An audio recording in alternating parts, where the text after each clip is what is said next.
Diabetes হলো peripheral নিউরোপ্যাথির অন্যতম প্রধান কারণ। এবার ডায়াবেটিস কি করে পেরিফেরাল নিউরোপ্যাথি করে তার বিভিন্ন মেকানিজম রয়েছে। প্রথমে আসি, ডায়াবেটিস যদি অনেক দিন ধরে থাকে তাহলে আমাদের ক্যাপিলারি ড্যামেজ হয়। মানে ক্যাপিলারি মানে হচ্ছে ছোট ছোট ব্লাড ভেসেল যেগুলো পেরিফেরাল নার্ভকে সাপ্লাই করে। কি সাপ্লাই করে?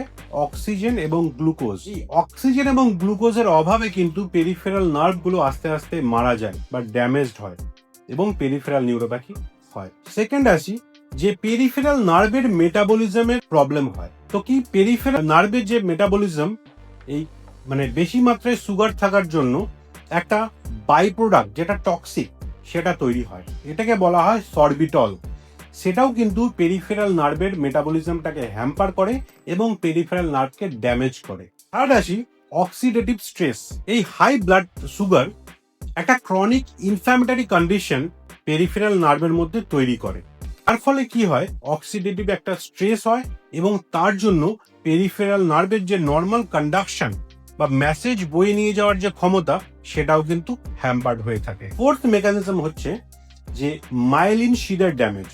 এই পেরিফেরাল নার্ভের একটা প্রোটেক্টিভ লেয়ার থাকে যেটাকে বলি আমরা মাইলিন শিড বা কাভারিং, সেটাও কিন্তু হাই ব্লাড সুগার থাকলে সেটাও ড্যামেজ হয়ে যায়।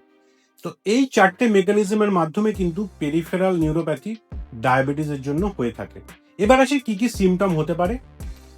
পেশেন্টরা অনুভব করতে পারেন মানে অসারতা বা নামনেস, একটা ঝিনঝিন ভাব, জ্বালা পোড়া, এবং অনেকাংশে আমরা দেখতে পাই মাসেল প্যারালিসিস বা ফুট ড্রপ হয়ে থাকে এবং আস্তে আস্তে ফুট আলসারও কিন্তু হতে পারে। তবে আশার আলো একটা রয়েছে এর মধ্যে, যে আপনারা যদি খুব টাইট গ্লাইসেমিক কন্ট্রোল করেন, মানে সুগারটাকে কন্ট্রোলে রাখেন, target HbA1c should be less than 7, এটা যদি মেনটেন করতে পারেন এবং আদার অ্যাসোসিয়েটেড যে কারণ রয়েছে পেরিফেরাল নিউরোপ্যাথি, যেমন ধূমপান, অতিরিক্ত মদ্যপান, সেগুলো যদি অ্যাভয়েড করতে পারেন এবং ভিটামিন B12 রিচ খাবার খেতে পারেন, তাহলে কিন্তু পেরিফেরাল নিউরোপ্যাথি প্রিভেনশন সম্ভব।